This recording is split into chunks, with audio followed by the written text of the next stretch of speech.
V ആണല്ലേ. ഈ ടാറ്റുവിന്റെ കാര്യം മഹിമയ്ക്ക് അറിയോ? മഹിമയ്ക്ക് ഞാൻ പറഞ്ഞിട്ടുണ്ടെന്ന് തോന്നുന്നു. മഹിമ, ഈ ടാറ്റുവിന്റെ കാര്യം അറിയോ? എനിക്കറിയാം. എന്താ അതിനെപ്പറ്റി? കാരണം ഞങ്ങള് ലിറ്റിൽ ഹാർട്സിന്റെ ഷൂട്ട് നടക്കുന്ന സമയത്ത് എന്റെ വിരലൊരു ടാറ്റു ഉണ്ട്. എന്താ അത്? ഏത് ടാറ്റു? എന്നൊരു ഇനിഷ്യൽ ഉണ്ട്. എന്നെ വീട്ടിൽ വിളിക്കുന്ന പേരിന്റെ എന്താ വീട്ടിൽ വിളിക്കുന്നത്? അമ്മൂന്നാ വിളിക്കുന്നത്. അമ്മൂന്റെ. അതല്ല. അപ്പൊ ഷെയ്ൻ എന്റെ അടുത്ത് ചോദിച്ചു, അല്ല സത്യം, ഷെയ്ൻ എന്റെ അടുത്ത് ചോദിച്ചു ഇത് എന്താന്ന് ചോദിച്ചപ്പോ ഞാൻ കാര്യമൊക്കെ പറഞ്ഞു. അപ്പൊ ഞാൻ ഷെയ്ൻ്റെ അടുത്ത് ചോദിച്ചു തനിക്ക് ടാറ്റു ഉണ്ടോന്ന്. അപ്പോഴാണ് എനിക്കിത് കാണിച്ചു തന്നെ, ഈ ഒരു ടാറ്റു. അപ്പൊ ഞാൻ ചോദിച്ചു ഇത് വീന്നെങ്ങാനും ആണല്ലോ അല്ലെ? വി ആണ്. വി എന്തായിരുന്നു വി ക്യാരക്ടർ? അതെനിക്ക് മനസ്സിലായിട്ടില്ല. അതിലെ നായികയുടെ പേര് വീണാന്നായിരുന്നോണ്ടാണ് അയാൾ വി അടിച്ചതെന്നാണ് ഞാൻ മനസ്സിലാക്കുന്നത്. ഏത് സിനിമയിലായിരുന്നു വീണ നായർ? ഇല്ല, ആ പടം ഇറങ്ങിയിട്ടില്ല. അപ്പൊ ഇതൊക്കെ ബിൽഡപ്പ്, ഇതൊക്കെ ചുമ്മാ ഉണ്ടാക്കിയ കഥയായിരിക്കും എന്തെങ്കിലും. ആണ്. വേറെ എന്തെങ്കിലും സ്റ്റോറി ഉണ്ടാവും. ഞാൻ ആദ്യമായിട്ട് ഒരാൾ വീണ നായരിന്റെ വി അടിച്ച് ടാറ്റു കണ്ടത്. ചേച്ചി, ഞാൻ അതാ സിനിമയിലെ കഥാപാത്രത്തിന്റെ നായികയുടെ പേര് വീണ. അപ്പൊ ഞാൻ ചോദിക്കട്ടെ, എത്രയോ എത്രയോ സിനിമകളിൽ മഹിമയെ പോലെ സുന്ദരിമാരായിട്ടുള്ള നായികമാര് കൂടെ അഭിനയിച്ചിട്ട് എന്തുകൊണ്ട് വീണ റോബർട്ട് ടാറ്റു അടിച്ചിട്ടില്ല? അതുകൊണ്ടാണ്. റോബർട്ട് ടാറ്റു അടിച്ചിട്ടില്ല, അതുകൊണ്ടാണ്. അല്ലല്ല, എന്നാ വീണ മാത്രം വന്നേ അതില്? എന്താന്നറിയില്ല, ചില സമയത്ത് അങ്ങനെയാ.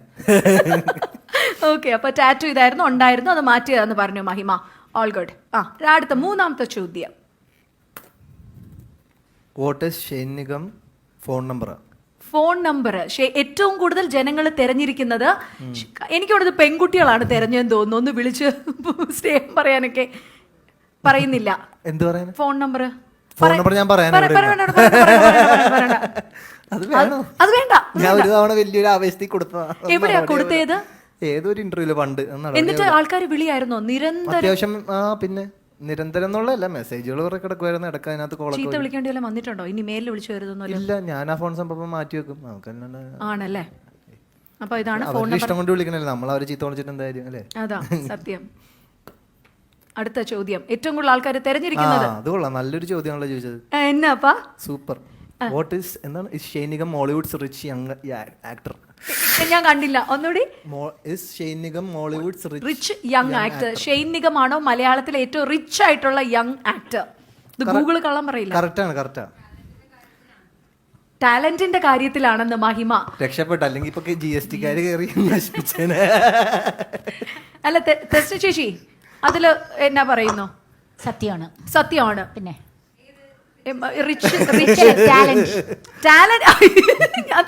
ഞാൻ വിചാരിച്ചേ ചേച്ചി സമ്മതിക്കാം, ശരി തന്നെ പൈസയുടെ കാര്യത്തിൽ. അല്ല, ടാലന്റിന്റെ കാര്യത്തിൽ നമുക്ക് സംശയമില്ല. ജന്മനാ കിട്ടിയ ഒരു സിദ്ധിയാണ്, അത് എനിക്ക് അറിയാവുന്ന കാര്യമാണ്. ജന്മനാ കിട്ടിയതാ, അല്ലാണ്ട് സിനിമയിൽ വന്നിട്ടുള്ള ഒരു ഇതല്ല. ചെറിയ കുട്ടിയാകുമ്പോ തന്നെ, ഒരു 4 വയസ്സ് 3 വയസ്സാകുമ്പോ തന്നെ തുടങ്ങിയതാ. ഡാൻസും പാട്ടും ഒക്കെ, എല്ലാം അഭിനയം ഒക്കെ വീട്ടിൽ തന്നെ അഭിനയിച്ചു നടക്കുന്ന ഒരാളാണ്. 24 മണിക്കൂർ അഭിനയം. നാണം വരും, ചിരി വരും, കരച്ചിൽ വരും. 4 വയസ്സൊക്കെ ആവുമ്പോ ഓടി നടക്കും. 4 വയസ്സില് പക്ഷെ ഡ്രസ്സൊന്നും ഉണ്ടാവില്ല ആ സമയത്ത്. അങ്ങനെയാണ് കുഞ്ഞു ഓടി ഓടി ഓടി ഓടി ഇങ്ങനെ പിടച്ച് നടക്കും. സുനി ഇങ്ങനെ പുറകെ കൂടെ ഓടി പിടിക്കണം. അങ്ങനെയായിരുന്നു, മിടുക്കനായിരുന്നു 4 വയസ്സിൽ തന്നെ. കണ്ടോ, ഒരു നഗ്ന സത്യങ്ങൾ വിളിച്ചു പറയുന്ന കണ്ടോ?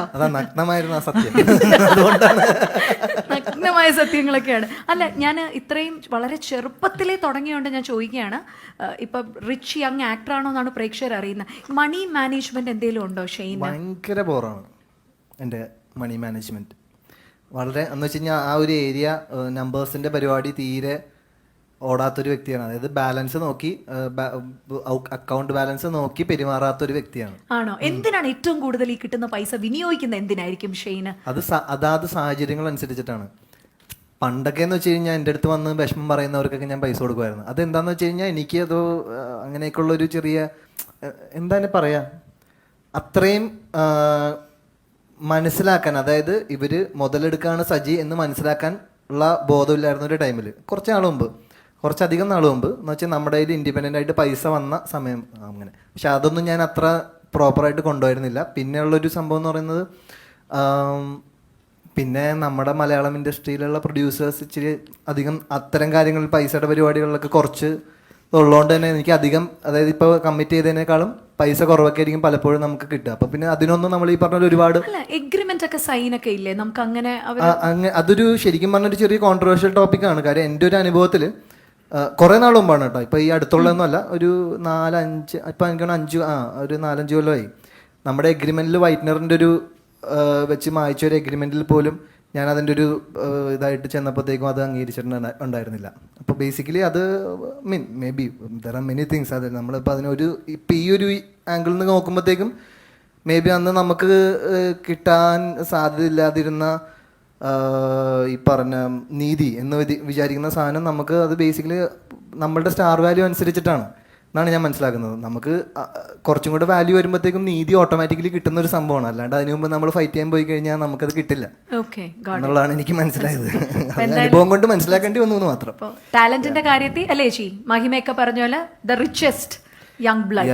ഇനി അടുത്ത ക്വസ്റ്റ്യൻ നമ്മൾ പോവാണ്. Can Shane Nigam sing? Shane Nigam's അടുത്ത question. Can Shane Nigam sing? Shane നിഗത്തിന് പാടാൻ പറ്റുമോ? ഷെയ്ൻ ഒരു പാട്ടും പാടിയിട്ടുണ്ട് സിനിമയില്. ഞാനൊരു പാട്ട് ഉണ്ടാക്കി പാടി. ആണോ? രണ്ടുപേരും ഒന്ന് മൂളോ പറ്റുമോ? ആ പാട്ടാണോ? അത് ഞാൻ പാടാം. ഓട്ടോ ട്യൂൺ ഉണ്ടോ? പാട്ടിലെ താളമേ തേൻ തരും പൂവിലോ നിന്നിതൾ തൊട്ടതോ എന്നിലെ മിന്നലോ നേരം മായുമിനി തേടും കാലമിനി മേഘം പോകും വഴി കാണാമോ പോകാമോ രാത്താരമേ ഈരാവിൽ നീ മിന്നുന്നേ തേടുന്നു എന്നുള്ളിൽ നീയാരോ.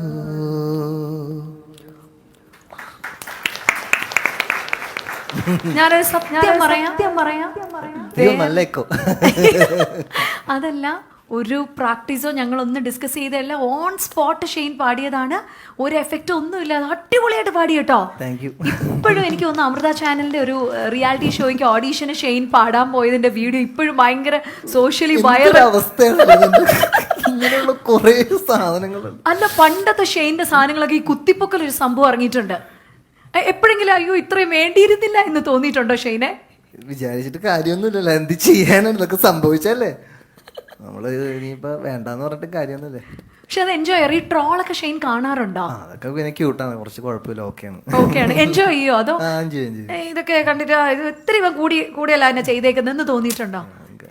കുഴപ്പമൊന്നുമില്ല, ഹാപ്പിയാണ്. എല്ലാം കാണും. അയച്ചു തരുന്ന ആൾക്കാരൊക്കെ കാണുമല്ലേ വാട്സപ്പിലൊക്കെ? ട്രോള് കണ്ടില്ലെങ്കിൽ അയച്ചൊക്കെ തരും.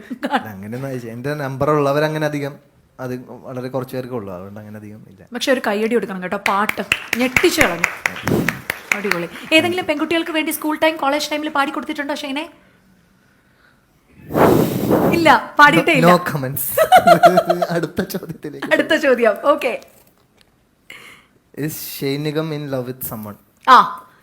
കണ്ടോ, ഞാൻ ചോദിക്കുന്ന എല്ലാം പ്രേക്ഷകർ ചോദിച്ചേക്കുക. നല്ല ചോദ്യം. അടുത്ത ചോദ്യത്തിലേക്ക് പോ. ആരുമായിട്ടെങ്കിലും പ്രണയത്തിലാണോ? No. No. Currently no. No, correct. Okay. Yeah. Girls, please note. Okay. Next ചോദ്യം. Does Shane Nigam have any kind of phobia? ഇത് ഗൂഗിളിൽ സെർച്ച് ചെയ്ത സാധനങ്ങൾ കേട്ടോ. ചോദ്യം എന്താ പറയണ്ടേ? ഫോബിയ എന്തെങ്കിലും, അതായത് വെള്ളത്തിനോട് പേടി. ഇപ്പൊ എനിക്ക് പാമ്പിനോട് എനിക്ക് ഭയങ്കര പേടിയാണ്. I am so phobic to reptiles. അതുപോലെ എന്തെങ്കിലും? മനുഷ്യരെ പേടിയാ, ബാക്കി വേറെ ഫോബിയ ഒന്നുമില്ല. പ്രേതങ്ങളൊക്കെ ഇഷ്ടമാണ്. പാമ്പ്, പഴുതാര ഇതിനൊക്കെ ഭയങ്കര പ്രണയമാണ്. പിന്നെ പുലി, കരടി ഇതിനൊക്കെ ഇഷ്ടമാണ് കാര്യത്തില്. പക്ഷെ മനുഷ്യരെ ചെല്ലവരെ ഇച്ചിരി പേടിയാ. ആണോ? അല്ല, ഈ പറഞ്ഞില്ലേ ഈ സ്പിരിച്വൽ കാര്യങ്ങളൊക്കെ ഈ ഇഷ്ടമാണെന്ന്, അങ്ങനെ എന്തെങ്കിലും ഒരു എക്സ്പീരിയൻസ് എന്തെങ്കിലും ഉണ്ടായിട്ടുണ്ടോ ഷെയ്ന്റെ റിയൽ ലൈഫില്? അതൊക്കെ വലിയൊരു ഏരിയ, അത് വേണമെങ്കിൽ വേറൊരു ഇന്റർവ്യൂവിൽ വേണമെങ്കിൽ അതൊരു മൊത്തമായിട്ട് വേണമെങ്കിൽ പോവാം. അല്ല, എന്നാലും എവിടെയെങ്കിലും ഒരു എക്സ്പീരിയൻസ് ചെയ്തിട്ടുണ്ടോ? അങ്ങനെ ഒരു സ്പിരിറ്റഡ് സംഭവം ഉണ്ട്, ഒരു ഓറ എനിക്ക് ഫീൽ ചെയ്തിട്ടുണ്ടോ എപ്പോഴെങ്കിലും? You believe in that? അത് ചിലപ്പോൾ ഞാൻ ഈ ഭൂതകാലം ചെയ്യുമ്പോഴത്തേക്ക് ഒരുപാട് നമ്മൾ അതിലേക്ക് ഇന്നായ സമയത്ത് ഒരു സീൻ എടുക്കുന്നതിന് മുമ്പ് നമ്മുടെ എടുക്കുന്ന വീടിൻ്റെ തൊട്ട് കുറച്ച് അപ്പുറത്തേക്കായിട്ടാണ് ഒരു ഹോട്ടലുള്ളത്. അവിടെയാണ് ഞങ്ങൾ തൊട്ടപ്പുറത്ത്, അതായത് അവിടെ കാരവൻ സ്പേസ് ഇല്ല, കാര്യം ചെറിയ സ്ഥലത്താണല്ലോ നമ്മൾ ഷൂട്ട് നടക്കുന്നത്. അപ്പോൾ അവിടെ നിന്ന് ഒരു 50 മീറ്റർ അപ്പുറം ഒരു ഹോട്ടലിലാണ് നമ്മൾ ഈ സീൻ എടുത്തുകൊണ്ടിരിക്കുന്നത്. അപ്പോൾ ഒരു സീൻ എന്ന് പറയുന്നത് ഞാനിങ്ങനെ എൻ്റെ കയ്യിൽ നിന്ന് പോയി ഇങ്ങനെ ഇരിക്കുമ്പോഴത്തേക്കും ഉറക്കമില്ലാണ്ടിരിക്കുക. അപ്പോൾ അമ്മ ഇങ്ങനെ സൈഡിൽ ഇങ്ങനെ TV കണ്ടിട്ട് അമ്മ ഇങ്ങനെ പതുക്കെ ഒന്ന് ഉറങ്ങും. ആ സീനിനകത്ത് കണ്ടവർക്ക് ചിലപ്പോൾ ഓർമ്മ ഉണ്ടാവും.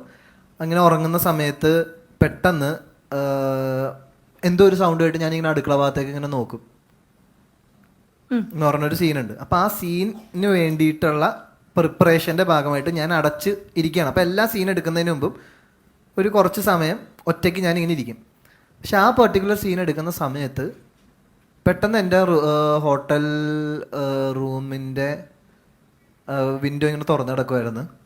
പെട്ടെന്ന് എന്തോ ഒരാൾ വന്നിട്ട് എൻ്റെ അടുത്ത് ഇങ്ങനെ എന്തോ പറയുന്ന പോലെ, കുഴപ്പമൊന്നുമില്ല, ഈ തനിക്ക് പരിപാടി അവിടെ ഇങ്ങനെ ഒരു റിയലി അങ്ങനെ ഞാൻ കണ്ടു എന്നുള്ളതല്ല പറയണത്, നമുക്കത് റിയലായിട്ട് ഫീൽ ചെയ്തു. ദാറ്റ് ഞാൻ ഇപ്പം ഈ സീനിന് വേണ്ട പരിപാടിയൊക്കെ അവിടെ ഞാൻ സെറ്റ് ചെയ്ത് വെച്ചിട്ടുണ്ട്, നിങ്ങൾ പോയിക്കോ എൻ്റെ അടുത്ത് പറയണതാണ്. അത് ഞാൻ എക്സ്പീരിയൻസ് ചെയ്തതാണ്.